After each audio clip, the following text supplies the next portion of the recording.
राम राम सारे भाई और बहनों को। मैं आपका होस्ट और दोस्त डॉक्टर स्वप्निल और आप देख रहे हैं मेरा Hindi channel doctor Swapnil Wadvekar. Dear friends, मैं पिछले 16 सालों से अलग अलग बीमारियों पर एलोपैथिक और आयुर्वेदिक मेडिसिन की सहायता से बहुत ही सफल इलाज कर रहा हूँ।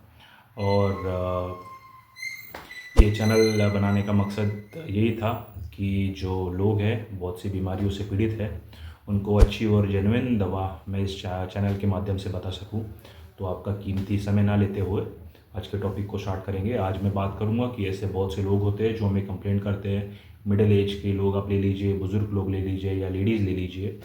वो कंप्लेंट करते हैं कि हमें बहुत से बार बार चक्कर आते हैं। बहुत हम इलाज करा चुके हैं लेकिन फिर भी हमें चक्कर आते रहते हैं। कभी कभी तो ऐसा भी लगता है कि जब भी हम टॉयलेट जाते हैं, बाथरूम जाते हैं या फिर नींद में अपनी करवट बदलते तब भी हमें चक्कर आते रहते हैं। तो इसका कुछ परमानेंट इलाज नहीं हो सकता क्या? तो माता बहनों और जो भी भाई है जिनको ऐसा होता है, तो मैं बताना चाहता हूँ कि अगर उम्र बढ़ रही है तो शरीर पुराना होते जाता है, थकता जाता है। इसका वैसे परमानेंट कोई इलाज तो नहीं है, लेकिन अगर आप अपने आप को फिट रख सके, अच्छा वगैरह खाना खाएं और कुछ चीज़ों का और हल्की मेडिसिन अगर साथ में ले तो चक्कर को आप काफ़ी हद तक कम कर सकते हैं। आइए जानते हैं शॉर्ट में कि कौन सी चीज़ें हैं, कारण है जिसकी वजह से बार बार चक्कर आते हैं। सबसे मेन जो लक्षण है, मतलब जो कारण है दोस्तों, वो ये है कि अच्छे घर की औरतें हो या फिर कोई लेबर लोग हो या फिर कोई भी, ज़्यादातर जो मेन कारण है वो है खून की कमी, जिसे एनीमिया भी बोला जाता है। अगर आपके बदन में खून की कमी है तो बार बार आपको चक्कर आएंगी। दूसरा इम्पोर्टेंट कारण है हाई बीपी या लो बीपी। हाई बीपी में भी आपको चक्कर आते हैं और अगर आप लो बीपी से पीड़ित है, ब्लड प्रेशर से, तब भी आपको बार बार चक्कर आते रहेंगे।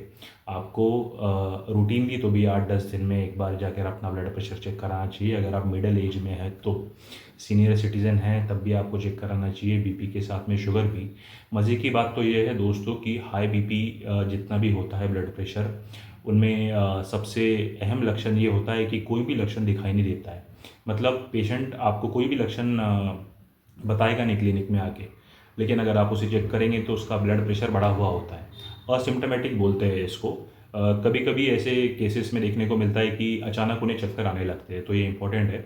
शुगर एक इम्पॉर्टेंट रीज़न है यहाँ पे। अगर डायबिटीज़ के आप मरीज़ है तब भी होता है।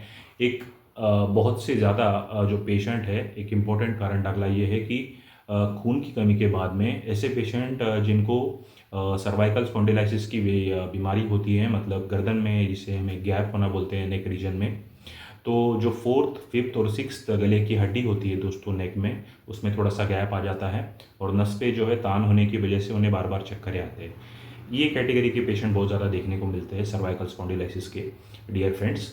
तो बहुत से लोग ऐसे भी होते हैं, आजकल हम ये भी देख रहे हैं कि जो जवान बच्चे हैं, लड़कियां हैं, वो बहुत देर तक मोबाइल पर दो दो तीन तीन तकिया लेकर, लोड लेकर, या फिर घर पे जो सोफ़ा होता है हमारे, उसके हाथ के ऊपर अपनी हेड को रखकर, जैसे स्ट्रेन पड़ेगा गर्दन के ऊपर जो है, वैसा बैठते हैं और वो भी कंप्लेंट करने लगे कि उन्हें भी चक्कर आते हैं। तो ये आदतों से, ये चीज़ों से आपको बचना है दोस्तों।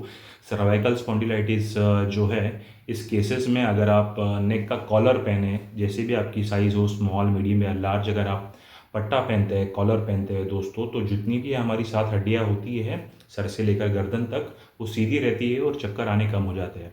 भले शर्म के मारे बहुत से पेशेंट नहीं पहनते हैं, लेकिन अगर आप घर में ही पहने 4-5 घंटे, चाहे लेडीज़ हो, हमारी माता जी हो, बहनें हो, मौसी लोग हो, अगर आप उन्हें रूटीनली पहना है, जेंट्स को भी, तो चक्कर में काफ़ी अच्छी कमी हो जाती है। तो ये कुछ छोटे मोटे रीजंस थे दोस्तों। अभी हम चलते हैं उस नुस्खे की तरफ, उस दवा की तरफ जो बहुत अच्छा रिजल्ट दे देती है चक्कर में आपको। अभी बहुत से मैंने कारण बताए, तो ट्रीटमेंट बता रहा हूँ। तो अगर खून की कमी है दोस्तों तो आपको खून सही करना है। सर्वाइकल स्पॉन्डिलाइटिस अगर आपको लगता है, डॉक्टर आपको बताते हैं एक्सरे के बाद में कि आपके गर्दन में थोड़ा सा गैप है, स्पॉन्डिलाइटिस की शिकायत है, तो जितनी गर्दन आप सीधी रख सके उतना ज़्यादा अच्छा, 90 डिग्री के एंगल पे। आप डेस्कटॉप पे काम करते हैं, लैपटॉप पे काम करते हैं, अगर नीचे देखते हैं मोबाइल में, अगर आप नीचे देखते हैं तो कुछ तो भी रखकर आपके आइस के लेवल पे 90 डिग्री पे उसको आप लेके आइए। चाहे सुइंग मशीन का काम हो, सिलाई का काम हो, कुछ भी काम हो, अगर आपको बार बार चक्कर आते हैं तो एक ऐसी दवा रहेगी जो बहुत अच्छा काम करती है। स्क्रीन पर उसका फ़ोटो मालूम पड़ेगा। मुझे इतनी अच्छी एडिटिंग नहीं आती है डियर फ्रेंड्स, तो आप प्लीज़ सॉरी, मैं टैबलेट का नाम लिख देता हूँ, उसका फ़ोटो भी आपको दिखाई पड़ेगा। वर्टिन 8 mg है और 16 mg। इसमें वर्टिन में बीटा एस्टिन हाइड्रोक्लोराइड है। तो ये चक्कर पर बहुत अच्छा ये मॉलिक्यूल काम करता है एलोपैथी मेडिसिन में। इसकी अगर जिन माता बहनों का वजन बहुत कम है 35 से लेकर 55 के आसपास, तो 8 पावर की गोली ले सकते हैं। वर्टिन 8 में आपको सुबह दोपहर शाम लेनी है। जब भी आपको चक्कर की शिकायत होती है तो 8 से 10 दिन के लिए आपको लेनी है दोस्तों। और इसके साथ में बहुत से अगर आप स्पाइसी चीज़ें खाते हो, मसाले की चीज़ें खाते हो, एसिडिटी बढ़ाने वाली चीज़ें खाते हो दोस्तों, तो उसको आपको बहुत कम करना है। नमक को भी कम करना है। गर्दन की मूवमेंट आपको रिस्ट्रिक्टेड रखनी है, थोड़ी कम रखनी है। वर्टिन 8 mg फोटो दिखेगा आपको, सुबह दोपहर शाम लेनी है। जिनका वजन 60 केजी के ऊपर है, 65 केजी 70 केजी के ऊपर है, हैवी वेट कैटेगरी में है, तो उनको वर्टिन 8 की जगह 16 लेनी है। 16 mg आप सुबह शाम ले सकते हैं। एक्सट्रीम केसेस में बहुत ज़्यादा अगर आपको चक्कर आ रहे हैं तो आप वर्टिन 16 mg दिन में 3 बार भी ले सकते हैं, लेकिन 2 बार लेने के बाद में आदमी को अच्छा रिजल्ट आ जाता है। अभी दूसरी गोली जो मैं आपको बताऊंगा, टैबलेट बताऊंगा, ये आयुर्वेद की बहुत बेहतरीन गोली है। जहाँ बहुत सी एलोपैथी की दवाइयाँ फेल हो जाती है, वहाँ पे ये मेडिसिन जो है बहुत ही बढ़िया काम करती है दोस्तों। इस मेडिसिन का नाम है सूचशेखर। सादा वाला सूचशेखर लेना है आपको। मार्केट में आपको सुवर्ण सूचशेखर भी मिलता है, रौप्य सूचशेखर भी मिलता है, लेकिन सूचशेखर ये जो गोली है, टैबलेट है आपका, उसका फोटो दिखेगा दोस्तों। ये गोली आपको लेनी है सुबह 10 बजे। आपने नाश्ता किया हो चाहे ना किया हो, आपको ये गोली ले लेनी है आधे गिलास पानी के साथ में। और दूसरी जो इसका डोज लेना है वो दोपहर को 2 बजे लेना है। अभी लोग बोलते हैं कि 10 बजे हम ले नहीं पाएंगे, हम ड्यूटी होते हैं, यहाँ होते हैं, वहाँ होते हैं, 2 बजे भी हम ले नहीं पाएंगे। तो दोस्तों आधा या पौना घंटा ऊपर नीचे, 10 बजे आप नहीं ले सकते तो 10:30 11 बजे आप ले लीजिए। 2 बजे आप नहीं ले सकते तो 1:30 बजे, 2:30 बजे, 3 बजे, तब भी आप ले, तब भी चलेगा। सूचशेखर दोस्तों आयुर्वेद में भ्रम की, मतलब भ्रम को, चक्कर को भ्रम कहते हैं दोस्तों आयुर्वेद में। इंग्लिश में वर्टाइगो कहते हैं। तो भ्रम में ये बहुत अच्छी काम करती है। सूचशेखर का मेन रोल जो है वात को कम करने में और पित्त को कम करने में है, जो मेन कारण है दोस्तों भ्रम के लिए, वर्टाइगो के लिए। सूचशेखर अगर अगर आप लेते हैं और आपको फ़ायदा होता है तो ज़रूर हमारे चैनल को लाइक कीजिए। सब्सक्राइब करने के साथ में बेल आइकन बिल्कुल भी प्रेस मत कीजिए। ये बहुत ही बढ़िया दवाई मैंने आपको बताई सूचशेखर। आपको सुबह 10 बजे लेनी है एक गोली और दोपहर को 2 बजे लेनी है। तो जितने भी माता है, बहनें हैं, जिनको चक्कर की बार बार समस्या होती है, आप आइदर वर्टिन ले सकते हैं 8 या 16 आपके वजन के हिसाब से। और आपको लंबे समय तक अगर आराम चाहिए दोस्तों, तो आप सूचशेखर लेना बिल्कुल भी ना भूलिए। ये हमारी अपनी देसी दवा है, आयुर्वेदिक दवा है, इसको भी सपोर्ट करने में आप ज़रूर मदद कीजिए।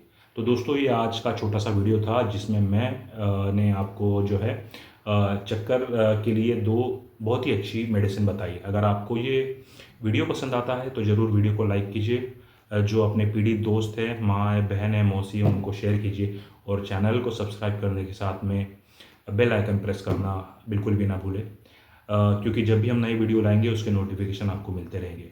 अलग अलग अच्छे वीडियो देखने के लिए दोस्तों फिर मिलते हैं एक नए टॉपिक के साथ में, नई जानकारी के साथ में। तब तक के लिए मैं आपका होस्ट डॉक्टर स्वप्निल आपसे विदा लेता हूँ।